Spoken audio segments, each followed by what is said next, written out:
Hello everyone, welcome to smart study by Jyoti Nain. मेरा नाम है ज्योति और इससे पहले जो मेरी सीरीज चली हुई है PYQ की प्रीवियस ईयर क्वेश्चन पेपर्स, जो मेरी सीरीज चली हुई है इसमें मैं 2-3 लेक्चर अपलोड कर चुकी हूँ।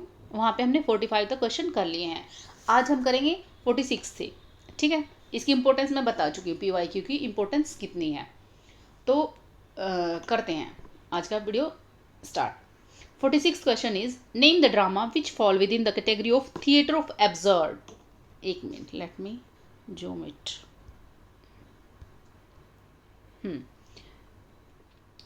थिएटर ऑफ एब्सर्ड से जुड़ा हुआ कौन सा इसमें ये जो 4 ऑप्शन दिए गए हैं उनमें से कौन सा थिएटर ऑफ एब्सर्ड से जुड़ा हुआ ड्रामा है, मतलब वो ड्रामा है। तो वो है हमारा option A, birthday party. Yes, it is related to theatre of absurd, and game and the rhinoceros.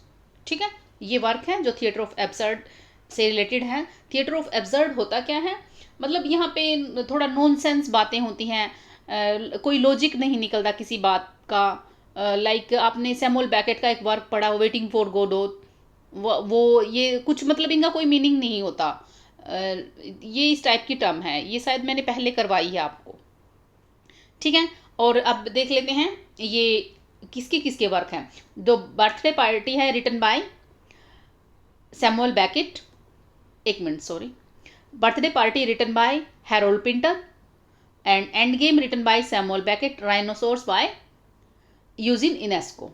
ठीक है, और एक बात बोलो, जो मैंने अभी हैरोल्ड पिंटर जिसका नाम लिया है the birthday party, Harold Pinter also related to comedy of menace. इनकी जो कॉमेडी है उसको कॉमेडी ऑफ मीनेंस बोला जाता है। जैसे comedy of manner restoration period में आती है ना, तो कॉमेडी ऑफ मीनेंस ये जो टर्म है किससे जुड़ी हुई है, हमारे हैरोल्ड पिंटर से। अब इसकी एक्सप्लेनेशन देख लेते हैं इस वर्क की। तो आंसर कौन सा हुआ यहाँ पे, A, B and D, answer is right. Explanation में क्या बोल रहे हैं, जो ये टर्म है, सबसे पहले बात करें थिएटर ऑफ एब्सर्ड किसने कॉइन किया है। ये हमारा एक कॉइन किया है मार्टिन एस्लिन ने। उनका एक बुक है theatre of absurd, publish in 1961 में। ठीक है, और इससे कुछ राइटर्स हैं जो जुड़े हुए हैं। 3 राइटर की मैं बात कर चुकी हूँ। किस किसकी किया है मैंने, सैमुअल बैकेट की, हैरोल्ड पिंटर की और यूजिन इनेस्को। यूजिन इनेस्को का कौन सा वर्क है, द राइनोसोर्स। अब 2 राइटर बचते हैं, वो याद कर लेना, जीन जेनेट एंड आर्थर एडामो। ये राइटर हमारे थिएटर ऑफ एब्सर्ड टाइप की राइटिंग करते थे। ये मैंने बता दिया है सारा। ठीक है, हाँ एक बात है, ये सभी वर्क मस्ट रीड हैं, इनकी समरी आप कर लेना। हाँ, ये बात करूँ अगर मैं अदर ऑप्शन की, अब बात करूँ मिसिज वारेन्स प्रोफेशन, ये किसका वर्क है, Mrs Warren profession written by GB Shaw, ये जीबी शो का वर्क है। And then riders to the sea, it was written by J.M. Synge. ठीक है, इसमें राइडर्स टू द सी तो सबने पढ़ा होगा। ये J.M. सिंह क्या है, एक आयरिश राइटर है। और वहाँ पे क्या होता है इस वर्क में, अच्छा इंटरेस्टिंग वर्क है काफ़ी। इसमें मोरिया नाम की एक लेडी होती है, उसके 5 बेटे होते हैं और 2 बेटियाँ होती है, कैथलीन एंड नोरा। और इसके हस्बैंड और इसके 5 बेटे सभी की डेथ हो जाती है ड्राउनिंग बाय द सी, मतलब सी में डूबकर इनके बच्चों की डेथ हो गई है और हस्बैंड की भी, बस बेटियां बची हैं। तो इस टाइप से ये स्टोरी है, इसको पढ़ लेना। And then 47th question, which of the following play right have been correctly match, कौन सा है इनमें। तो इनमें है विलियम वाइचर्ले, द राइवल्स, नहीं। Ben Jonson Volpone, yes, it was written in 1609, नहीं 1606, and William Congreve the country wife, पहला तो गलत है ना, मैंने ठीक कर दिया। बैन जॉनसन भी ठीक है, William Congreve the country wife नहीं, क्योंकि ये तो उसका है हमारे, ये वाइचर्ले का है। ये कंट्री वाइफ किसका है, वाइचर्ले का है। अफ्राबिन डच लवर, यस ये ठीक है। और R.B. Sheridan, Richard B. Sheridan, a school for scandal, नहीं, हाँ ये भी ठीक है, R.B. शेरिडन का स्कूल फॉर स्कैंडल। ठीक है, अब इनकी 1 बाय 1 बात कर लेते हो। तो हमारा आंसर कौन सा हुआ, A, D एंड B। तो आंसर, एक मिनट, A नहीं है ना, A तो मैंने काटा हुआ है, B और कौन सा है, B, D एंड E, हाँ B, D and E answer हुआ। ठीक है, अब इनको 1 बाय 1 कर लेते हैं, जो गलत हैं वो कैसे गलत हैं, है ना। Volpone, Ben Jonson, Dutch lover Aphra Behn, and जो school for scandal R.B. Sheridan. अभी बात करते हैं वोल्पोन जिसकी बात कर चुकी, पब्लिकेशन 1606 है। अफ्राबेन का Dutch lover, publication 1673, and school for scandal R B. Sheridan. अब बात करते हैं हम the rival. The rival it is also written by R B. Sheridan. ये इसका ही वर्क है 1775 में। ठीक है। अब एक और रहता है हमारा कंट्री वाइफ, जिसकी मैंने बताई है पब्लिकेशन नहीं, मतलब राइटर, वो है विलियम वाइचरली। ये इंपॉर्टेंट वर्क है। और जो इसकी स्टोरी है, इसका सोर्स कहाँ से लिया है? मॉलियर, एक राइटर है मॉलियर, वहाँ से इसकी स्टोरी उसके वर्क्स पर बेस्ड है। और इसकी स्टोरी में क्या होता है, थोड़ा सा इसकी स्टोरी देख लेते हैं। द राइवल्स में क्या होता है? हाँ, द राइवल में एक इम्पोर्टेंट टर्म आती है। मैंने जब विलियम शेक्सपियर करवाए थे वहाँ पे मैंने इसका जिक्र किया था। वो इम्पोर्टेंट टर्म कौन सी है, उसको आप कमेंट बॉक्स में कमेंट करें। राइवल में एक इम्पोर्टेंट टर्म कॉइन करते हैं, वो इम्पोर्टेंट टर्म कौन सी है, जो हमारे विलियम शेक्सपियर से भी जुड़ी हुई है। इसमें क्या स्टोरी चली हुई है? इसमें एक कैरेक्टर है लाइडिया एंड जैक। एक मिनट, लाइडिया एंड जैक जो दोनों लवर हैं, who reads a lot of popular novels of the time and wants purely romantic love affair. ठीक है, इसको देख लेना और इसकी समरी भी देख लेना।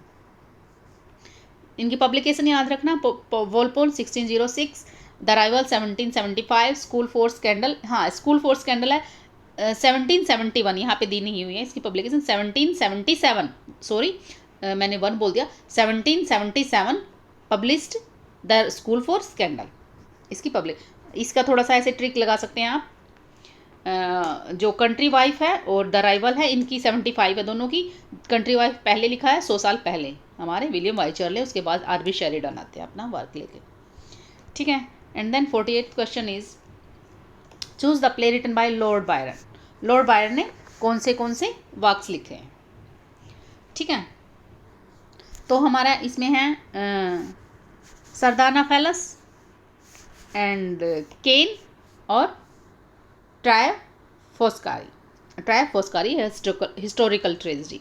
ठीक है, ये ड्रामा है इनके, ये ड्रामा है। और जो बच गए हैं, Sardanapalus, Cain and two Foscari written by Lord Byron, and Hellas written by P B. Shelley, और the Cenci written by also P B. Shelley. 2 work PB. शैली के हैं। आंसर हमारा A, C एंड D है।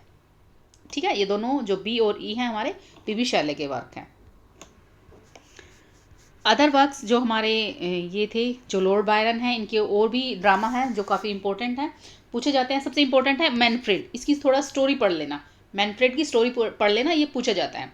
मैनफ्रेड जो केन हमारा आ ही चुका है, और ये हिस्टोरिकल है, जो बच गए वो हिस्टोरिकल है। वो कौन से heaven and earth, Marino Faliero, Sardanapalus and 2 Foscari. ठीक है, नेक्स्ट क्वेश्चन पे चलते हैं। 49th जॉन बनियन। एक मिनट, स्क्रीनशॉट, वेट। हाँ, जॉन बनियन, इनका वर्क कौन सा है? इनमें है हम एक तो पिलग्रिम्स प्रोग्रेस, जो वेरी वेरी पॉपुलर है इनका work, publish in 1678, pilgrim's progress, grace abounding to the chief of sinners. इसकी मतलब शॉर्ट दे दिया, फुल फॉर्म नहीं दी, तो इसकी पब्लिकेशन है 1666। शॉर्ट व्यू ये इनका नहीं है, होली वार इनका ही है, और थॉट ऑन एजुकेशन ये भी इनका वर्क नहीं है। तो हमारा आंसर हुआ A, B एंड D। इसकी एक्सप्लेनेशन देख लेते हैं। जो पिलग्रिम्स प्रोग्रेस की मैं पब्लिकेशन बता चुकी हूँ 1678, grace abounding to the chief of sinner 1666, and holy war 1682। ठीक है, इसमें जो इम्पोर्टेंट वर्क है जो हमें याद होना चाहिए, इसकी समरी भी पढ़नी है, वो पिलग्रिम्स प्रोग्रेस। ठीक है, ये आपको पता होना चाहिए। और एक आपको टारगेट देती हूँ मैं यहाँ पे, मैं सोच रही हूँ डेली वीडियो में एक वर्क आपको इस सीरीज में मैं बताऊंगी, वो मस्ट रीड होगा। बताती तो मैं हूँ भाई, ये सभी इसके जितने भी ऑप्शन हैं ये सभी आप समरी कर लेना, लेकिन मैं आपको मस्ट होमवर्क दूंगी, जो आपको करना ही है, सिर्फ एक वर्क दूंगी। ठीक है, आज की वीडियो से जो मैं होमवर्क देने जा रही हूँ वो है पिलग्रिम्स प्रोग्रेस, इसको अच्छे से पढ़ लेना। इसमें जो प्लेसेस आते हैं, slough of despondent, like vanity fair, काफ़ी प्लेस आते हैं, तो उनका नेम आपको पता होना चाहिए। और कुछ करेक्टर्स हैं, एलिग्रिकल करेक्टर्स हैं वो भी पता होना चाहिए। ठीक है, तो आज का होमवर्क है the pilgrims progress, must read है ये। हाँ एक मिनट, अदर ऑप्शन रह गए हैं इसमें।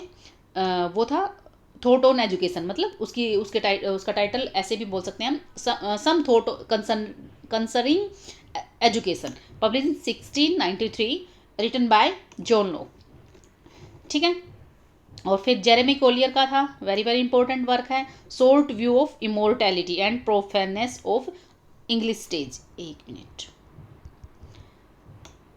जर्मी कोलियर का इंपॉर्टेंट वर्क है ये भी। ये जितने भी इसमें वर्क आए हैं ना, ये सभी का टाइटल और इनकी पब्लिकेशन इंपॉर्टेंट है। ठीक है, और जर्मी कोलियर का जो ये शॉर्ट व्यू ऑफ इमोर्टैलिटी है, ये रेस्टोरेशन कॉमेडी होती है ना, उस पर कमेंट्री है, उसको उस पर सटायर करते हैं, ये सटायर नहीं बोल सकते, उस पर कमेंट्री है, उनको क्रिटिसाइज करते हैं वहाँ पे ये। लाइक हमारे अभी बात की जैसे मैंने विलियम आइचर्ले, विलियम कॉन्ग्रीव, इनको क्रिटिसाइज कर रहे हैं। कॉमेडी ऑफ मैनर होती है ना, उसको कॉमेडी ऑफ मैनर को काफ़ी इन्होंने क्रिटिसाइज़ किया वहाँ पे।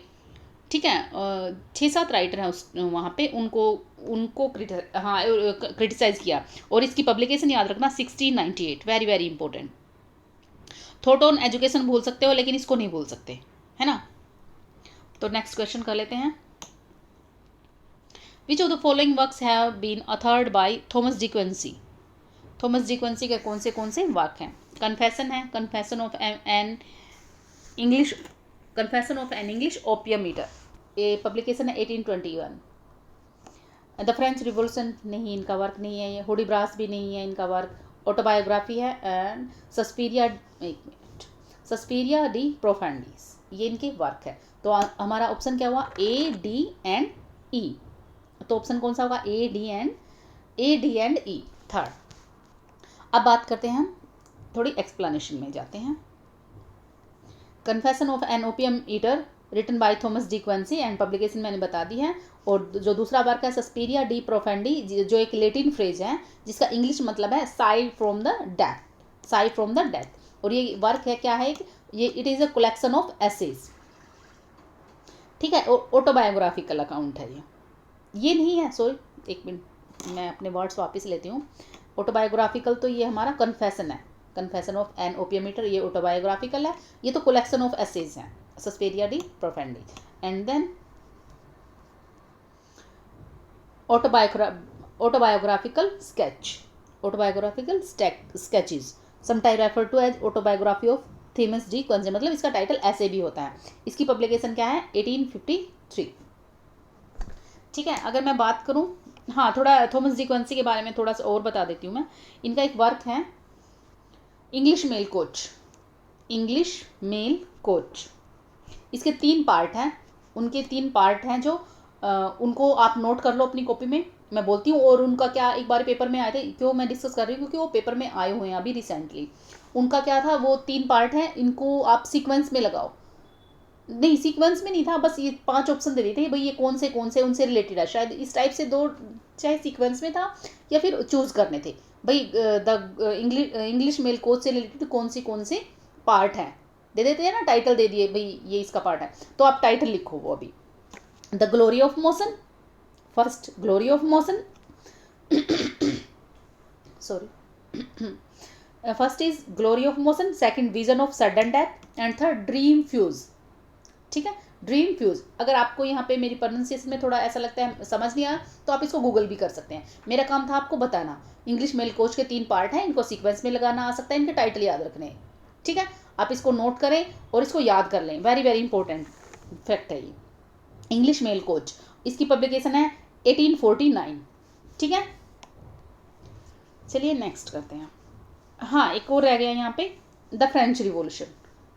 नेक्स्ट क्वेश्चन में करती हूँ। हाँ हुडीब्रास भी रह गया अभी, हुडीब्रास भी रह गया। The French revolution, the French revolution से आप याद रखना, ये 3 राइटर्स हैं जो फ्रेंच रिवॉल्यूशन पे लिख रही हैं। ठीक है, अगर मैं सबसे पहले बात करूँ, सबसे पहले जो वर्क आता है हमारे वो एडमंड बर्क का आता है, रिफ्लेक्शन ऑन फ्रेंच रिवॉल्यूशन। काफ़ी रिपीटेड क्वेश्चन है ये।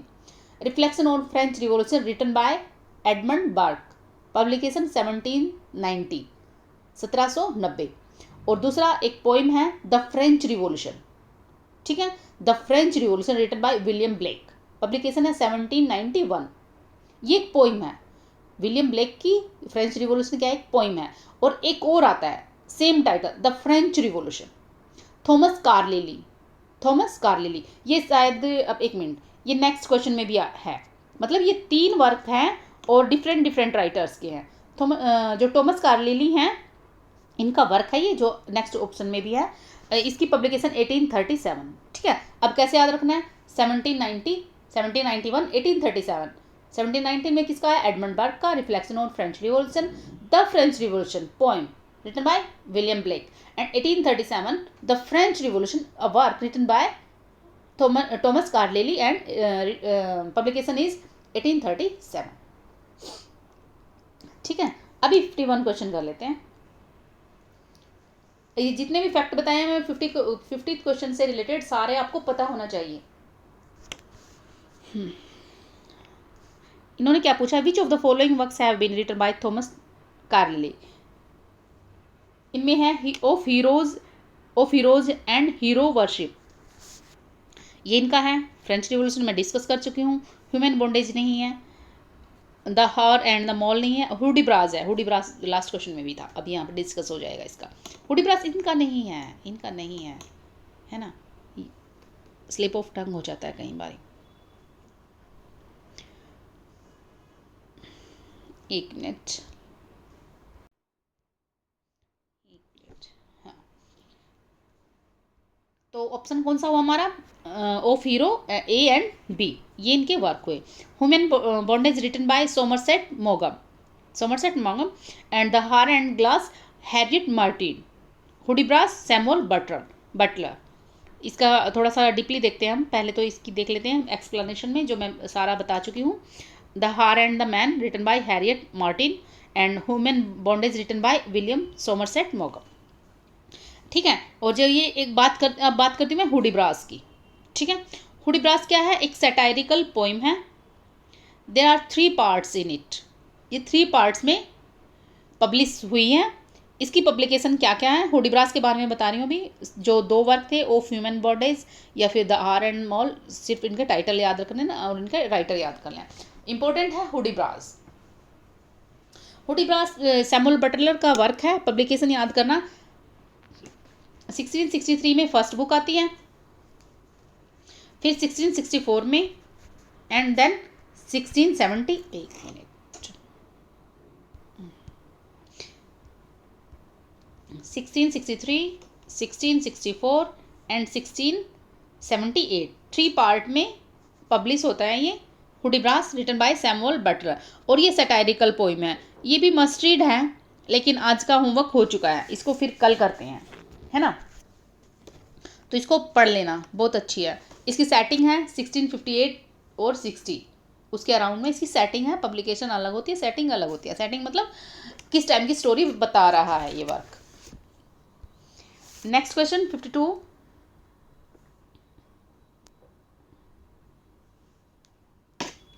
विच of the following books are written by Julia क्रिस्टेवा।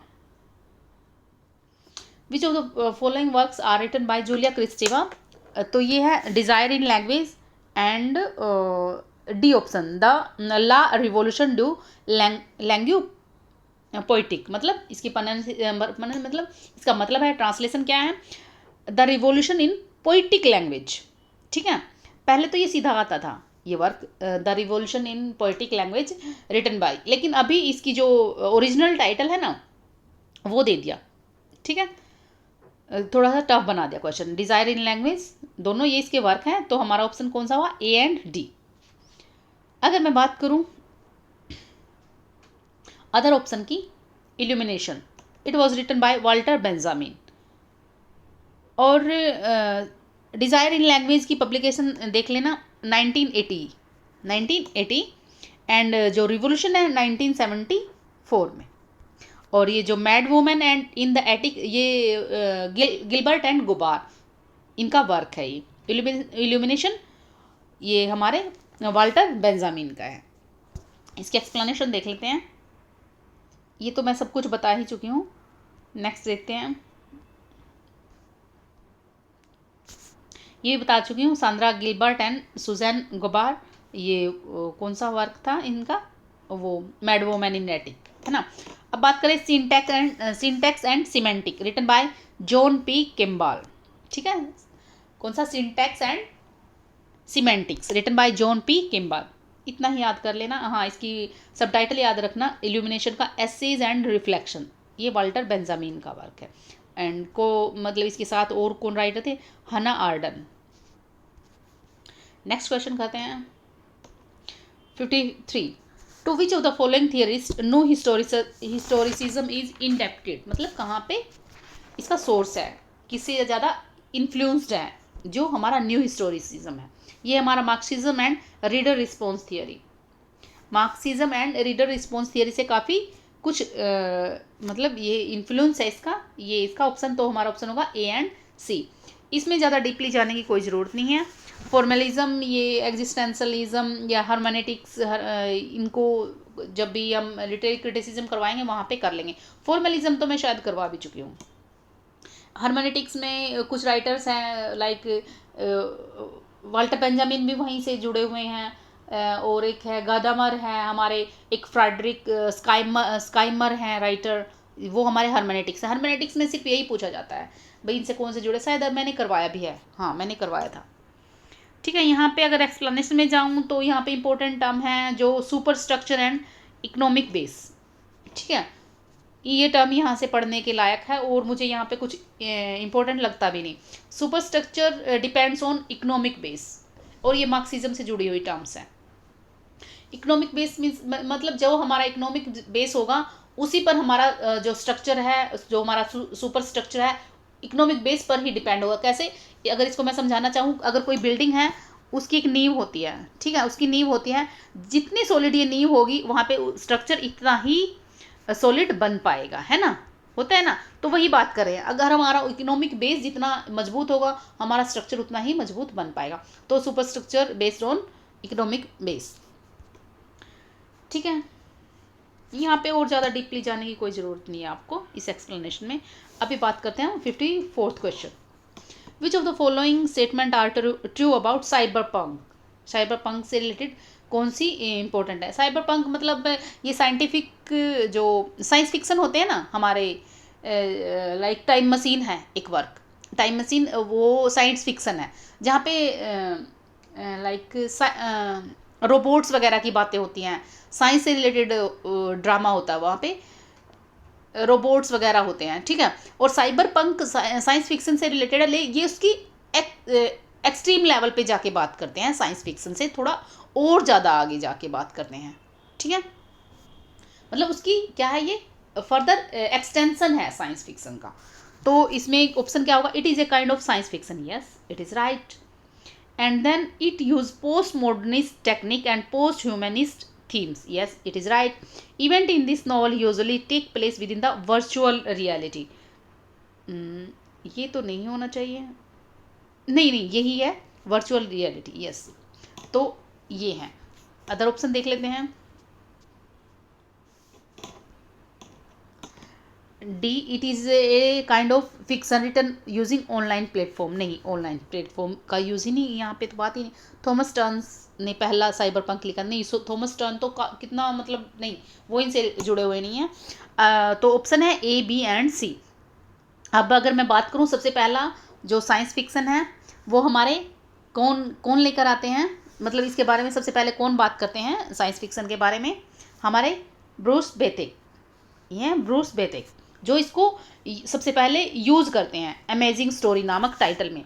फिर एक राइटर आती हैं गार्डनर डोइजियो जो कि इज़ाक अजीमोव के जो साइंस फिक्सन है उसके एडिटर होते हैं, उन्होंने इस टर्म को पॉपुलराइज किया है।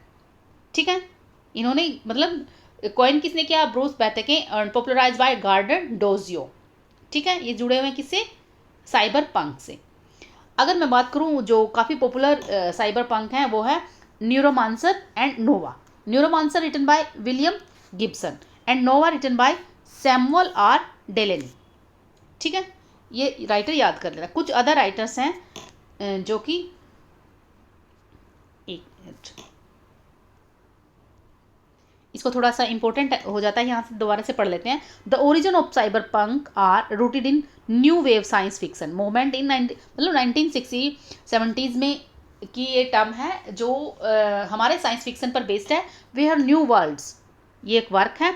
Under the editorship of Michel Moorcock began inviting and encouraging story and examine new writing style. यहाँ पे एक मैगजीन है, यहाँ पे माइकल मोरक्को ने कुछ राइटर्स को इनकरेज किया साइबर पंक के लिए, आओ और मेरे इस मैगजीन में आप पब्लिश कर सकते हो, इस टाइप का कुछ अगर लेकर आते हो। ठीक है, कुछ राइटर्स हैं जो इनसे जुड़े हुए हैं, साइबर पंक से हैं, वो पढ़ लेना आप। ठीक है, जैसे रोजर डेलेंजी, डीजी बैलराड, Philip Jones former, Samuel Delaney जिनका अभी मैंने नोवा वर्क अभी बताया है, हार्लेन एलिशन। इंपॉर्टेंट वर्क है, इसको कर लेना। Last and the final question 55, ये क्या है, करेक्टली मैच करना है। आज तो ये 10 क्वेश्चन ही हुए हैं ना, मेरे को एक्स्ट्रा क्वेश्चन करवाने थे। चलो कोई बात नहीं, नेक्स्ट उसमें एक्स्ट्रा करवा दूंगी। गैब्रियल गार्शिया, इसमें कौन सा करेक्टली मैच है? तो यहाँ पे है हमारा सलमान रश्दी का है, ये इनका वर्क नहीं है। और बॉज का ओटोमन ऑफ द, एक मिनट इसको थोड़ा उधर कर लेती हूँ मैं। सलमान रश्दी का द एन्चेंट्रेस ऑफ फ्लोरेंस।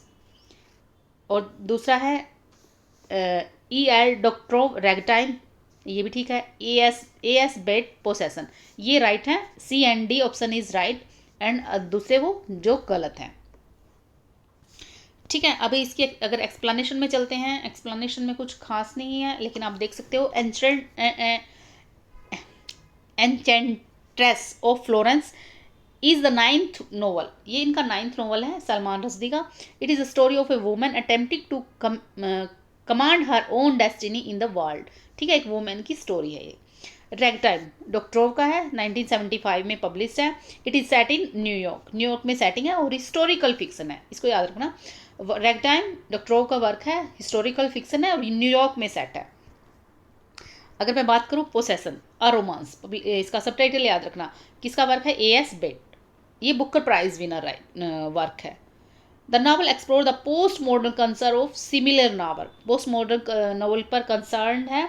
और ये हिस्टोरियोग्राफिक मेटाफिक्सन इसका जेनर है, और हिस्टोरिकल फिक्शन है ये मेटाफिक्सन। ठीक है, मतलब हिस्टोरियोग्राफिक मेटाफिक्सन क्या होता है? जो हिस्टोरिकल फिक्शन और मेटाफिक्सन दोनों का कम्बिनेशन होता है। ये क्या है यहाँ पे लास्ट में, यहाँ पे ये टर्म है हिस्टोरियोग्राफिक मेटाफिक्सन। और जो बच गए हैं जो वर्क, उनके बारे में देख लेते हैं। The feast of god written by Mario Llosa. Autumn of patriarchy written by Gabriel Garcia Marquez. जो गैब्रियल गार्शिया मार्क्यूज हैं, ये इनसे कुछ और इम्पोर्टेंट टर्म्स रिलेटेड हैं, लाइक मतलब मैं नहीं बताती, आप ही बताओ। इनसे गैब्रियल गार्शिया मार्क्यूज हैं, एक इम्पोर्टेंट टर्म्स इनसे रिलेटेड है, उनका आंसर बताओ आप, कमेंट बॉक्स में कमेंट करो। ठीक है, कौन सी जो इम्पोर्टेंट टर्म इनसे जुड़ी हुई है। एक इनका वर्क है 100 year of solitude, 100 year of solitude, आपको ये पता होना चाहिए, मस्ट रीड वर्क है इनका ये। ठीक है, इसका टाइटल ही मोर देन इनफ होगा। तो आज की वीडियो को मैं with 10 question I want to end my video, because I have plan to explain more than 30 question, but I am not in the situation to complete that commitment, so I want to end my video here। तो चलिए यहाँ पे and करती हूँ। हाँ, आपसे दोबारा से मैं बोलना चाहती हूँ, अगर आपको मेरी वीडियो पसंद आती है तो मेरी वीडियो पे कमेंट करें, और अगर प्रेजफुल कमेंट ना करें, एटलीस्ट जो मैं आंसर आपसे पूछती हूँ उसके बारे में ज़रूर बताएं आप। थोड़ा सा मेरे को मोटिवेशन मिलता है, भाई बच्चे देख रहे हैं वीडियो और सीरियसली ले रहे हैं, और मेरे ये एफर्ट मतलब आपका नेट क्वालिफाई करवा जाएंगे। मैं 100% गारंटी लेती हूँ। अगर आप थियरी जो मैं करवा रही हूँ, जो मटेरियल मैं करवा रही हूँ, उनको छोड़ के ये PYQ करते हो ना, आप 100% नेट क्वालिफाई कर जाएंगे। अगर आप में इतनी कैपेसिटी, आप नेट क्वालिफाई कर जाते हैं, मतलब इतनी कैपेसिटी है, तो अगर PYQ की सीरीज आप मेरी देखोगे ना तो आपका JRF लगेगा। जो मैं बोल रही हूँ वही करो। सिर्फ PYQ की सीरीज भी देखोगे ना, अभी दिसंबर वाला जिसको देना है, मैं गारंटी लेती हूँ कि आपका JRF लगेगा। ठीक है, तो आज की वीडियो को मैं यहीं पे एंड करना चाहूँगी। उससे पहले मैं बोलूँगी मेरे चैनल को प्लीज़ सब्सक्राइब करें, शेयर करें और अपने फ्रेंड्स के साथ शेयर करें और कमेंट भी करें। Thank you for today.